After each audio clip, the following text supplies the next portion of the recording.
Hi friends, आज हम पढ़ने वाले हैं मैट्रिक स्पेस।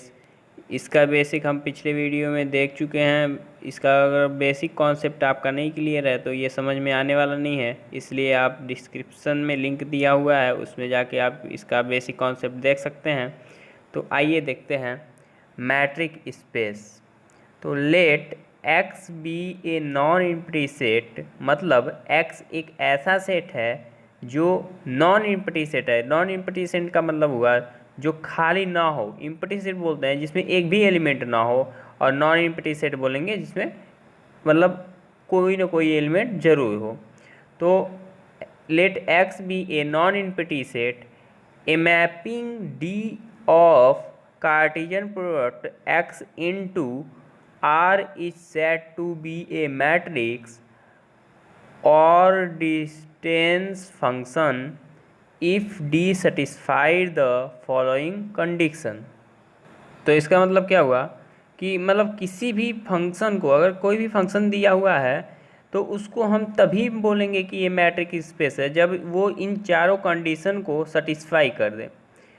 यहाँ पे पहला कंडीशन दिया हुआ है M on d x y greater than equal to 0 for all x y belong to X. जो x है ये नॉन एम्प्टी सेट है।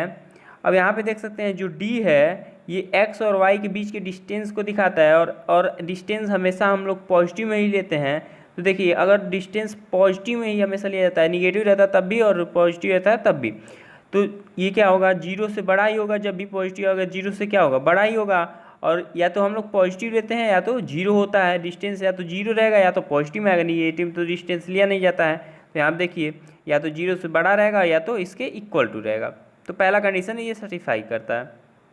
सेकंड, ये सेटिस्फाई करना चाहिए, जो भी फंक्शन दिया हो उसको ये कंडीशन सेटिस्फाई करना चाहिए। यहाँ देखिए जो m2 दिया है, तो m2 है जो सेकंड कंडीशन, वो है d x y equal to 0। तो मतलब जब x इक्वल टू वाई हो तब ये होना चाहिए d x y equal to 0 for all x y belong to x। जो x जो है यहाँ पे नॉन एम्प्टी सेट है। तो यहाँ पे आप देख सकते हैं कि जो मतलब जब x डी एक्स वाई मतलब डिस्टेंस 0 होगा तो x और y की वैल्यू दोनों क्या होनी चाहिए, सेम होनी चाहिए।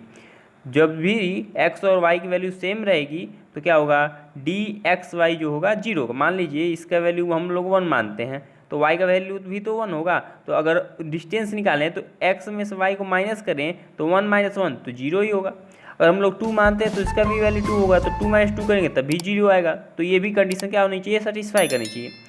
जो तीसरी कंडीशन दिया हुआ है ये d x y equal to d y x, इसको हम लोग बोलते हैं सिमेट्रिक कंडीशन। और यहाँ पे बोला है for all x y belong to X. तो यहाँ पे सिमेट्रिक कंडीशन तो हम लोग पीछे पढ़ चुके हैं। तो इसका मतलब क्या हुआ, जो x से y का जो डिस्टेंस होना चाहिए वही उसके इक्वल होना चाहिए y से x तक का डिस्टेंस। तो ये कंडीशन भी सेटिस्फाई करना चाहिए। चौथा कंडीशन दिया है d x y less than equal to d x z plus d z y for all x y z belong to X.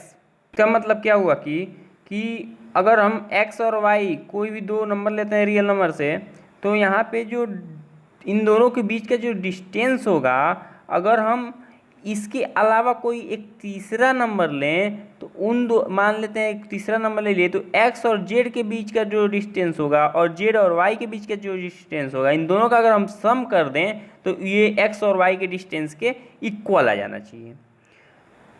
तो इसको हम ट्रायंगल इनइक्वालिटी कंडीशन भी बोलते हैं। आगे देखते हैं, in this case D is called matrix on x and order pair x d is called matric space. मतलब जो भी इस चारों कंडीशन को सेटिस्फाई करता है उसको हम मैट्रिक स्पेस बोलेंगे, और इसका जो ऑर्डर पेयर एक्स डी होगा इसको हम मैट्रिक स्पेस बोलेंगे। इस पर एक एग्जाम्पल देख लेते हैं। तो एग्जाम्पल दिया हुआ है let x equal to R the set of real number define d x y equal to x minus y for all x y belong to R, then X d is a metric space, this is called the metric space R with the usual metric and we denote it by R U. यहाँ पे जो non empty set है X, इसको R के मतलब real number के equal दिया गया है, तो इसका मतलब क्या हुआ, देखिए यहाँ पे कैसे इसको सॉल्व करेंगे। तो यहाँ पे क्या दिया था, d x y equal to x minus y mod में, और for all x y belong to R. तो इसको हम लोग यहाँ पे लिख चुके हैं। अब देखिए यहाँ पे चारों कंडीशन यहाँ पे सेटिस्फाई करेंगे, अगर सेटिस्फाई कर जाएगा तो वो मैट्रिक स्पेस होगा, नहीं तो नहीं होगा। यहाँ पे देखिए पहला कंडीशन दिया हुआ है M1 d x y greater than equal to 0। तो यहाँ पे इसका वैल्यू क्या दिया था क्वेश्चन में कि डी एक्स वाई का वैल्यू क्या दिया था, यहाँ पे देख ही सकते हैं, d x y equal to mod x minus y. जब हम यहाँ से इसका वैल्यू रखेंगे एक्स माइनस वाई माड में, यहाँ पे देखिए यहाँ पे इसका वैल्यू यहाँ पर रख दिए हैं। तो अब देख सकते हैं यहाँ पे बोला था जो से नॉन एम्प्टी सेट था वो आर के इक्वल टू मतलब रेशनल नंबर रियल नंबर। तो यहाँ से जो भी रियल नंबर हम लोग एक्स और वाई का वैल्यू रखेंगे तो हमेशा यहाँ पे 0 से या तो बड़ा आएगा या तो 0 से के इक्वल आएगा। और यहाँ पे देखिए मान लेते हैं यहाँ पे एक 1 ले लिए एक्स का वैल्यू और वाई का वैल्यू 2 ले लिए, तो 1 माइनस 2 कितना होगा, -1 होगा, और -1 मार के बाहर जाएगा तो +1 हो जाएगा, तो 0 से बड़ा आ गया। अगर हम लोग मान लेते हैं इसको 2 ले लिए, इसको 3 ले लिए, तो भी वही होगा, मतलब हमेशा क्या होगा, या तो 0 के इक्वल आ जाएगा या तो उससे बड़ा आ जाएगा। तो ये जो होगा ये सेटिस्फाई कर जाएगा पहला कंडीशन। अब जब हम लोग दूसरा कंडीशन देखते हैं तो यहाँ पे क्या दिया है, M2 d x y equal to 0, तो x इक्वल टू वाई, मतलब जब भी x इक्वल टू वाई लेंगे तो जो डी एक्स वाई की जो वैल्यू होगी वो 0 होनी चाहिए। तो यहाँ पे हम देख सकते हैं जो इसका वैल्यू दिया था डी एक्स वाई का, जो माड एक्स माइनस वाई, ये यहाँ पे भी रखते हैं। तो यहाँ पे ये रखेंगे तो इक्वल टू 0, तो 0 कर देंगे। तो यहाँ पे भी अब अगर x इक्वल टू वाई करते हैं, मतलब अगर x और y का वैल्यू दोनों सेम लेते हैं तो इसको 0 आ जाना चाहिए। तो अगर 0 आ जाएगा तो ये भी कंडीशन सेटिस्फाई कर जाएगा। तो अब अगर हम लोग देखें समझने के लिए, तो मान लेते हैं इसकी वैल्यू 1 और इसकी भी वैल्यू 1 लें, मतलब x और y दोनों की वैल्यू 1 लें, तो 1 माइनस 1 0 हो जाएगा और 0 के इक्वल टू 0 हो जाएगा। इसका मतलब क्या होगा, सेकंड कंडीशन भी सेटिस्फाई कर गया। अगर इसकी वैल्यू कुछ और भी लेते हैं, अगर मान लेते हैं इसकी वैल्यू 5 ले लिए, इसकी वैल्यू भी 5 ले लिए, तो 5 माइनस 5 इक्वल टू 0 हो जाएगा। तो सेकंड कंडीशन क्या होगा, सेटिस्फाई कर गया। यहाँ देखिए थर्ड कंडीशन दिया हुआ है M3 d x y equal to d y x. इसका मतलब क्या हुआ, इन दोनों का जो डिस्टेंस होगा उन दोनों के डिस्टेंस के इक्वल होना चाहिए, मतलब x से y का डिस्टेंस y से x के डिस्टेंस के इक्वल होना चाहिए। अब यहाँ पर आप देख सकते हैं इसका जो वैल्यू था वो क्वेश्चन में दिया था mod x minus y equal to, यहाँ देखिए ये दिया था इसका वैल्यू ये दिया था, तो इसको हम लिख दिए। अब इसको हम लोग लिख क्या सकते हैं, यहाँ पे देखिए x माइनस वाई से माइनस कॉमन करेंगे तो हो जाएगा माड, माइनस बाहर आ गया, यहाँ पे हो जाएगा y माइनस एक्स। इससे अगर माइनस कॉमन करें तो यहाँ पे माइनस बाहर आ जाएगा, यहाँ पे हो जाएगा माइनस y माइनस एक्स। अब यहाँ से अगर माइनस को हम लोग बाहर कर लें तो ये तो प्लस हो जाएगा, माइनस को बाहर करेंगे तो मार्ट से बाहर निकलने पे ये प्लस हो जाएगा। तो यहाँ पर अंदर क्या बचेगा, वाई माइनस एक्स बचेगा, यहाँ बचेगा मार्ट वाई माइनस एक्स। अब देखिए इसको हम लिख सकते हैं, यहाँ पे जब इसको डी एक्स वाई को लिखते हैं मार्ट एक्स माइनस वाई, तो यहाँ पे वाई माइनस एक्स को लिखेंगे डी वाई एक्स लिख सकते हैं। तो ये सेकेंड कंडीशन भी हम लोग का सेटिस्फाई कर दिया, इसकी इक्वल ये आ गया। तो सेकंड कंडीशन भी थर्ड कंडीशन भी सेटिस्फाई हो गया।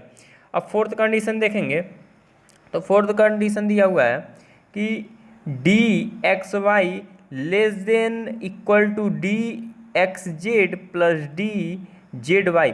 इसका मतलब क्या हुआ, एक्स और वाई अगर दो कोई नंबर है, अगर उसके अलावा अगर हम कोई तीसरा नंबर लेते हैं तो एक्स और जेड का मतलब जेड एक कोई तीसरा नंबर है, एक्स और जेड का जो डिस्टेंस होगा और जो जेड और वाई का डिस्टेंस होगा, अब इन दोनों का अगर सम कर दें, मतलब इन दोनों के बीच के डिस्टेंस को और इन दोनों के बीच के डिस्टेंस को अगर दोनों को सम कर दिया जाए तो एक्स और वाई के बीच के डिस्टेंस के से बड़ा आना चाहिए या फिर इक्वल आना चाहिए। तो तो यहाँ पे देखिए, यहाँ पे इसका वैल्यू दिया था माड x माइनस वाई, तो इसको हम लोग रख दिए। तो यहाँ पे लेस देन इक्वल टू माड, यहाँ देखिए कोई तीसरा नंबर ले लेते हैं, तो यहाँ पे जेड को हम लोग माइनस कर और प्लस कर लेते हैं। यहाँ पे बीच में माइनस और प्लस कर देंगे तो ये कट जाएगा, तो यहाँ पे हो जाएगा x माइनस वाई, पहले के जैसे हो जाएगा। तो यहाँ पे हम लोग जेड को बढ़ा लेते हैं माइनस जेड और प्लस जेड करके। तो यहाँ पे देखिए, यहाँ पे माड का वैल्यू होता है, इसको हम लोग बीच से तोड़ सकते हैं। तो यहाँ पे कर सकते हैं माड x माइनस जेड प्लस माड जेड माइनस वाई। तो यहाँ पे इक्वल टू हो जाएगा डी एक्स जेड। इसका मतलब क्या होगा, यहाँ पे देख सकते हैं, यहाँ पे एक्स वाई था, यहाँ पे एक्स वाई था, तो यहाँ पे लिखते थे एक्स माइनस वाई। यहाँ पे एक्स माइनस जेड है, तो यहाँ पे एक्स जेड लिख सकते हैं, एक्स जेड लिख सकते हैं डी एक्स जेड। और प्लस यहाँ पे जेड माइनस वाई है, तो यहाँ पे लिख सकते हैं डी जेड वाई। तो इस तरह हम लोग का फोर्थ कंडीशन भी सेटिस्फाई कर दिया। तो यहाँ पे R d equal to R U is a metric space, इसलिए जो आर डी है वो इक्वल होगा आर यू के, और ये एक मैट्रिक स्पेस होगा।